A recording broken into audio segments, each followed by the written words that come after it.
Buenos días amigos y hermanos, bendiciones para el día de hoy. Normalmente uno cuando se encuentra en un momento delicado y difícil de su vida, cuando está sufriendo circunstancias adversas como enfermedades, problemas familiares o laborales, probablemente recurrirá a la queja. Pues es mediante la queja que manifestamos el sentir un dolor o una situación desfavorable que consideramos injusta. Es como si el cielo estuviese tan cerrado, tan nublado de punta a punta que no se puede ver ni un rayito de sol, y como si Dios se hubiese olvidado de nosotros o estuviera en nuestra contra, y nosotros en esa situación solo podamos recurrir a la autojustificación y a la queja. En esos momentos uno sufre un estrés y si la situación se prolonga pudiera llevarnos a la tristeza, depresión, desesperación e incluso a la muerte.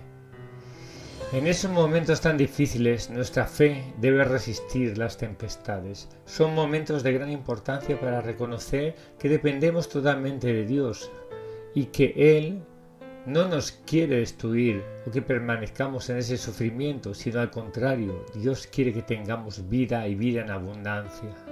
La fe y la esperanza es la cuerda a la que debemos agarrarnos para salir de allí, y entonces es cuando podremos ver la mano de Dios obrando. Nosotros no podemos controlarlo todo, pero en lugar de quejarnos de nuestra situación y de los demás, de nuestro dolor, de la vida o simplemente quejarnos del trato de Dios, sí que podemos pararnos y examinar nuestras actitudes, nuestros gestos, nuestras palabras, amistades y pensamientos. Seguramente el Señor quiere que dejemos alguna carga que nos impide avanzar y seguir escalando hacia el Monte Santo, su Monte Santo. Lo fácil es pensar que todo lo hacemos bien y quejarnos, sin embargo, examinarnos y cambiar, eso sí es de sabios. Aunque pensemos que no podemos salir de ese pozo tan profundo y solo miremos a nuestro ombligo, no se nos olvide levantar la mirada hacia Dios, pues es solo con su ayuda y la fe que viene por su palabra que saldremos de ese pozo victoriosos. La queja impide que nos llegue la bendición, como le pasó a Judas Iscariote. Él no estaba conforme con diversas situaciones, como por ejemplo de cómo se gestionaban los gastos, como cuando él consideró que el perfume del nardo se había malgastado. Tampoco entendía ni comprendía que solamente llevando las buenas nuevas y sanando y liberando enfermos pudiera llegar la redención y salvación de Israel. ¿Cómo? Sin guerra, sin armas. Tampoco tuvo paciencia para esperar que dicha redención fuese en el tiempo del Señor. Él no creyó ni confió en Jesús ni en Dios. Él tenía sus propias ideas y los sucesos no iban por donde él pensaba que tenían que ir, por lo que se desesperó, todo lo veía mal y estaba desconforme. Su vida era una queja que obstaculizaba el obrar del Señor. Sin embargo, el plan de salvación no se había detenido y nadie podría detenerlo. Por eso Judas Iscariote entró en una espiral de desesperación y pensó que hacía lo correcto, pero estaba yendo por otro camino y no la voluntad divina, que finalmente se cumplió a pesar de la oposición de Judas.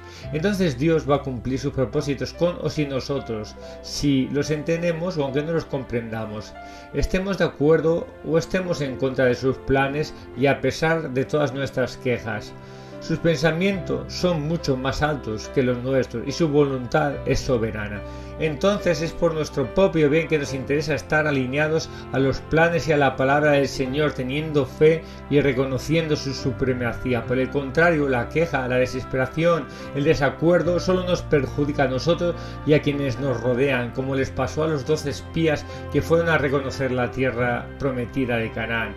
10 de ellos no creyeron al Creador, no participaron de sus planes y se pusieron claramente en contra, hablando según sus miedos y el temor que les produjeron aquellos habitándose, quejándose amargamente de aquella situación e incluso de la dirección de Dios. Sí, pero esto no detuvo los propósitos de Jehová, Pues finalmente Israel conquistó Canaán y entró a vivir en ella.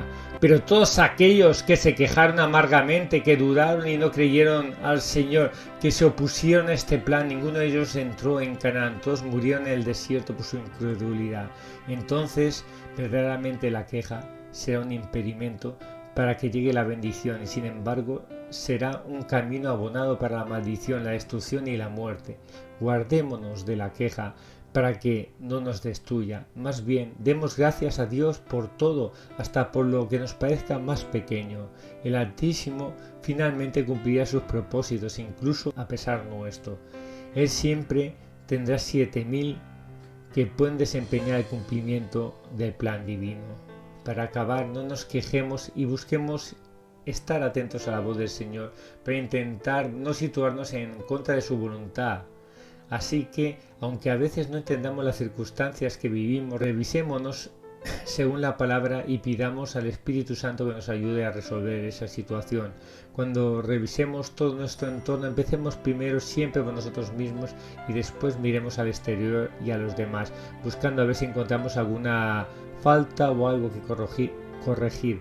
Pero si no lo encontrásemos, igualmente tengamos fe, paciencia, esperemos, confiemos en Dios, el dador de la vida, quien nos ama y busca primeramente siempre que escojamos la vida y el bien, que escojamos su salvación, y esta sí que llegará y viene pronto. Hasta aquí el día de hoy. Que el Señor los guarde y proteja grandemente en el nombre de Jesús, Yeshua, el Mesías. A Él el imperio, la gloria, el honor, el poder, la alabanza, la sabiduría por los siglos de los siglos. Amén.